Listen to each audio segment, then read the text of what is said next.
Imagine living your life after 50 and feeling energized and excited about your future. Welcome to the Women in the Middle podcast, the podcast for women who are ready to figure out what they want and create the life they deserve. Here's your host and master certified life coach, Suzy Rosenstein.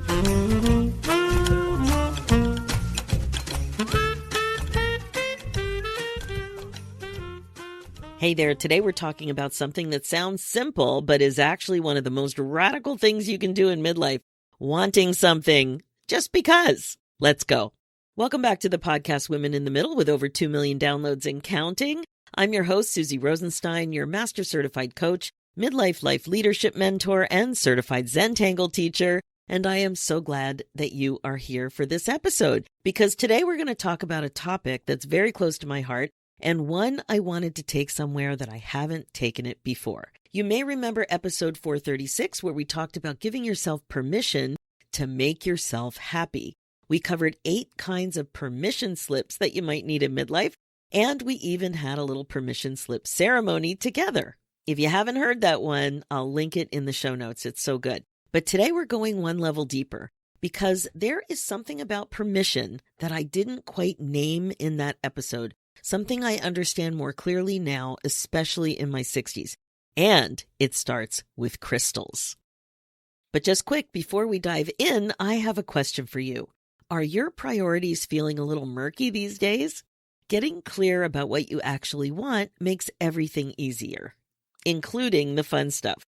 I have something that can help. It's called Get Unstuck Midlife Clarity Fast and Easy. It's a do-it-yourself masterclass that helps you get clear about your next chapter priorities without the spin, confusion, and overwhelm in less than an hour. Really think about that. It's fast and it's easy, and it's available right now at a low price with instant access. So if you've been going in circles trying to figure out what you want for your next chapter, this is a shortcut, and it's the shortcut you've been waiting for. You'll walk away with real clarity and a regret-proof power plan so you can stop overthinking and start moving forward. Head over to www.midliferoadmap.com to get started.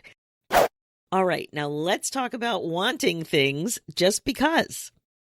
I want to tell you about something that happened recently in my house. I have a thing for hanging crystals and beach glass. I love them. And especially, the kind that catch the light, the crystals, and beach glass I'm just addicted to. So the other thing I like is translucent sliced agate. So I don't know if you like rocks and crystals and stuff, but crystal prisms that catch the light, they just bring me such joy. And also small stained glass whales. I have a lot of those.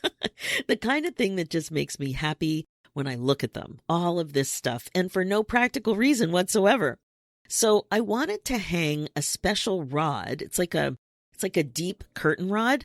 I wanted to hang it over one of my windows so that I could display more of this collection, more of what I love, more of what makes my heart sing. Now, to make this happen, I needed my husband's help with the installation. And here's what I noticed as I was about to ask him. I felt self-conscious. Not because I thought he would say no, but because asking for help meant talking about it. And talking about it meant inviting questions, commentary, maybe a raised eyebrow or an eyeball roll or two, like a gentle, do you really need more of those? That kind of stuff. And I didn't need more of them. That was the thing. I already had some. I've got lots. There was no practical case to be made, no problem being solved, no productive outcome at the end of it. I just wanted them. And somehow the wanting felt like it required a defense. So I almost talked myself out of asking. Almost decided it wasn't worth the conversation, almost pre-rejected myself on behalf of someone who hadn't even said anything yet. And I caught that thought. So I asked for help anyway, and he helped. The crystals, the whales, the beach glass, everything's hanging up now. And every time I look out my window and I see that light coming through them, I feel a little flutter of joy. But here's what stayed with me. How many times have I done that? How many times have I talked myself out of wanting something before anyone else even had a chance to weigh in? How many small, beautiful, completely personal desires have gotten squished before they ever saw the light of day, not because somebody actually said no or gave me grief, but because I anticipated the questions and the commentary. Are you with me? And more importantly, how many times have you done that? Here's what I want you to hear today. I want you to really listen. You don't need a reason to want what you want. You don't need to earn it.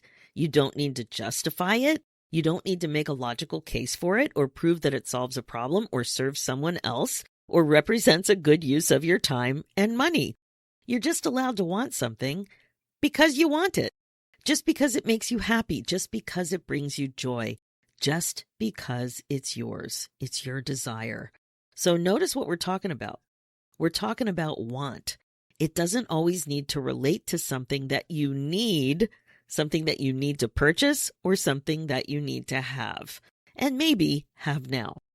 So I know that sounds really simple, and it might be obvious. But here's the other thing I've noticed after a decade of coaching midlife women. This is one of the hardest things to actually practice, because somewhere along the way, most of us have learned that desire needs to be earned, that wanting things for no reason other than you want them, that can feel very indulgent. It can feel selfish, and it can feel really impractical. And so we became very good at something else instead. We became very good at justifying, at making the case, at framing our wants in terms of what they produce, who they serve, and whether they're reasonable. Can you see my air quotes? Reasonable. And if that desire can't pass that test, if it's just something that we love, something that lights us up, something that makes us feel more like ourselves, then we squish it before it even gets a fair hearing. So that's what I want to gently disrupt today. You might want to think about that as poking the Pillsbury Doughboy, like right in the stomach. Boop! Something needs to happen. Some curious poking is called for. If episode 436 was about the case for permission, here are 8 areas. Here's the ceremony. Here's why it matters, yada, yada, yada. Today's episode is about the practice of it, what it actually looks like in the everyday moments of your life. So here's what I've noticed about all this. The permission that we need most, it's not usually for the big stuff. It's for the small things. For example, reading a book. Can you read a book these days without multitasking? It is one of the reasons that I like Audible, because I can still multitask. Now, I've asked you this before, but it's such a good example that so many of us can relate to. Can you do this anymore? Can you just read and just sit there completely focused on the book, not also doing 10 other things like folding laundry or listening to something else at the same time, which I know we do? Just reading, just being. Here's another one. Having an empty day on your calendar, like a Saturday, for example, with no concrete plans. You're aware that you aren't being productive. You get it. You're not catching up with anything or checking off a bunch of things on your list. It's just a day that belongs to you in whatever way feels good. And what about the dinner you didn't make properly, like balanced with all the food groups, Or maybe you didn't make it at all because you didn't feel like it, and that felt like enough of a reason. And what about just going slower, getting less done, resting on purpose?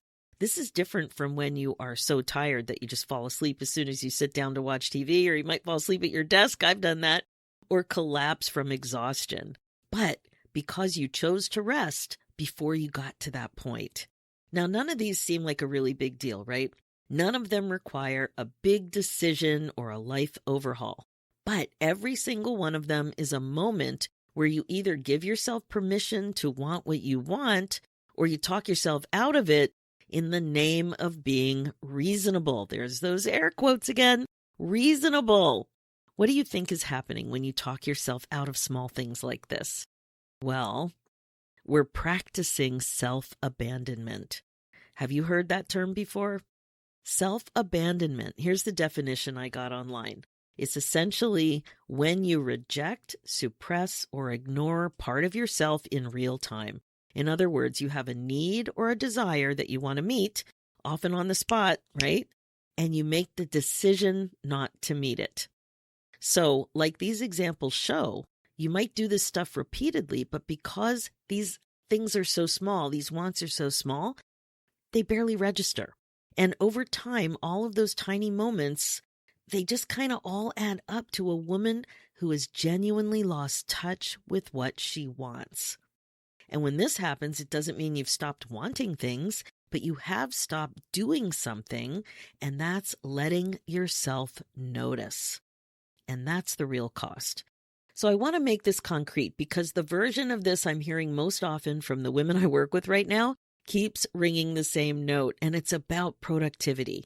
So when you notice yourself thinking, I'm not allowed to want this, or, ooh, this isn't for me, I can't do this, it isn't necessarily about big, expensive dreams or huge life changes.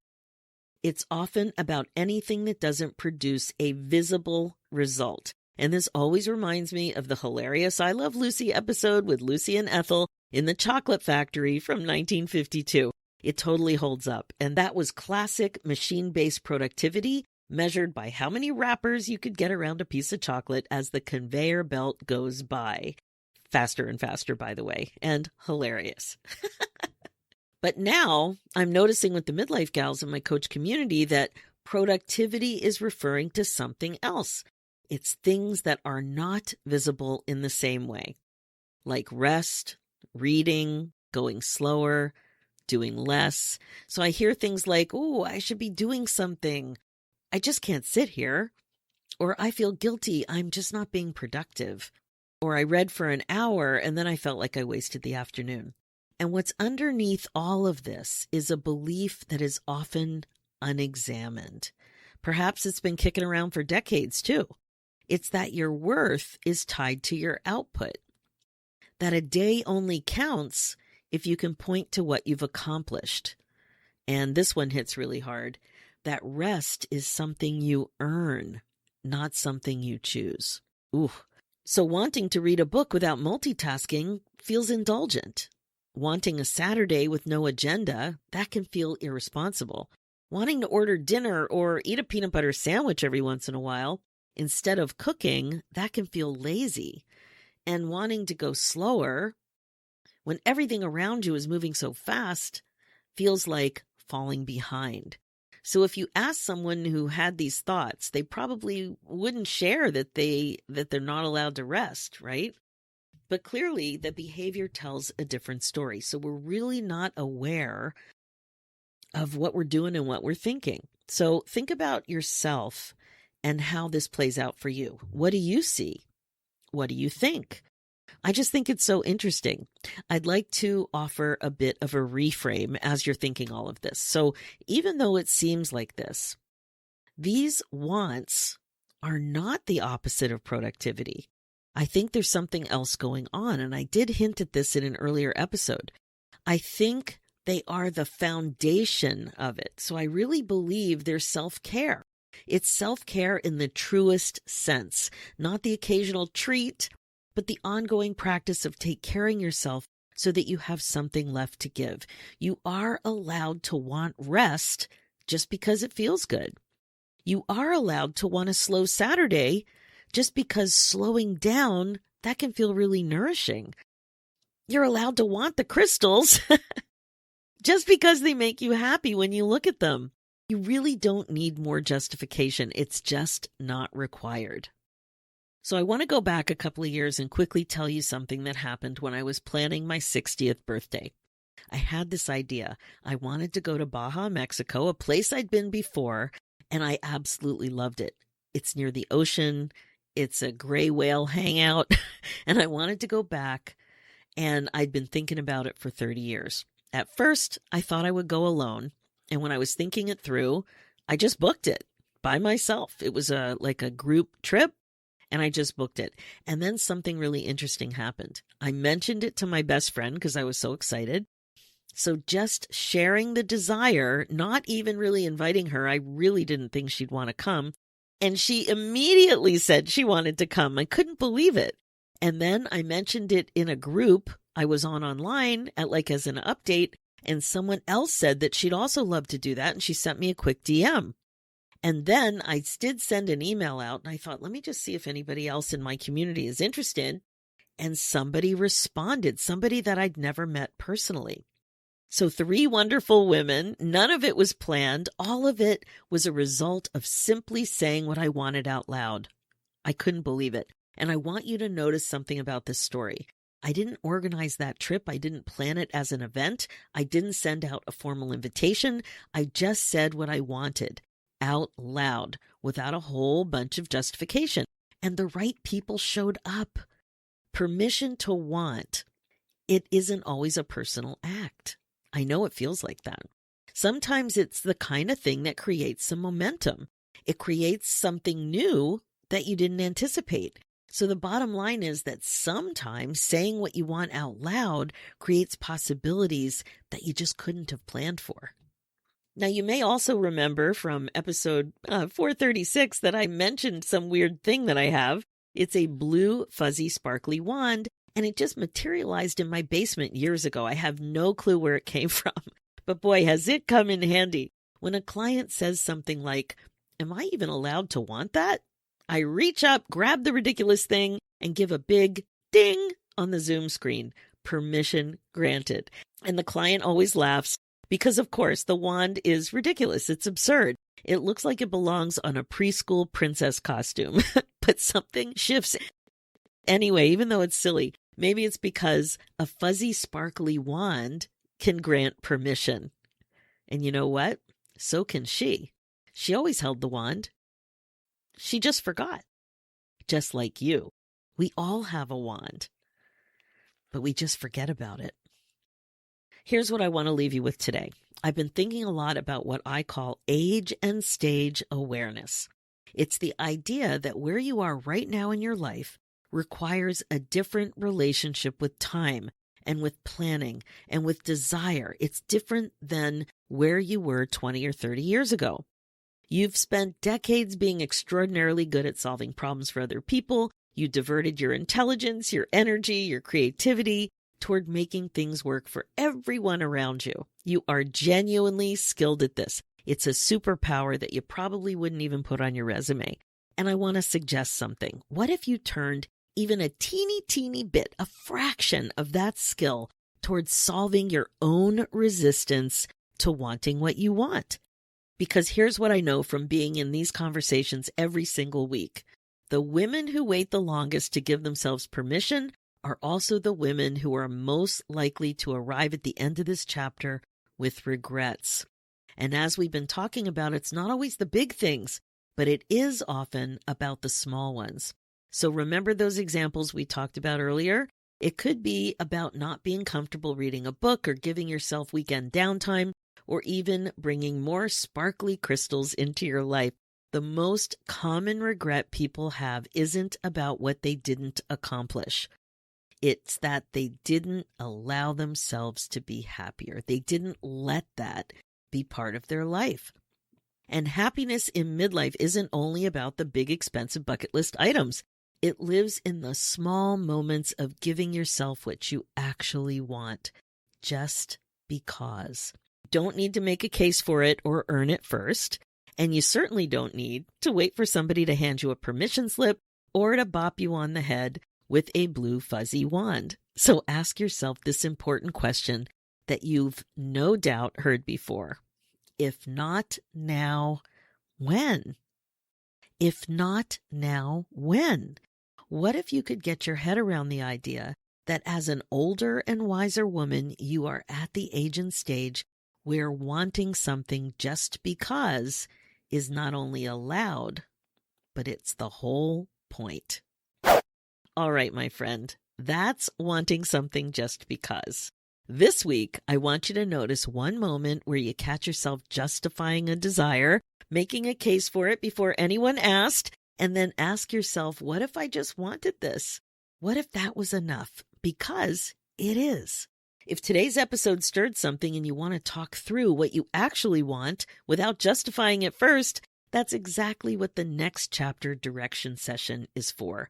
It's a private 50-minute conversation where we take a real look at what's going on in your life, what you may not be seeing, and what needs to change so that you can move forward with more clarity and intention.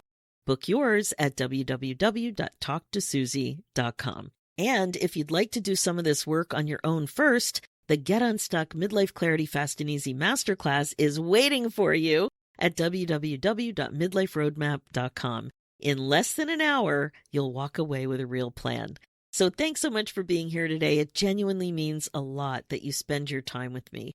For show notes and links, head to www.suzyrosenstein.com and look for episode 465. And don't forget to check out the Women in the Middle Entrepreneurs. It's my other show all about the reality of running a business as a midlife woman. It's everywhere you listen to podcasts. Being the queen of your brain domain is still the best way to be. I'll talk to you next week.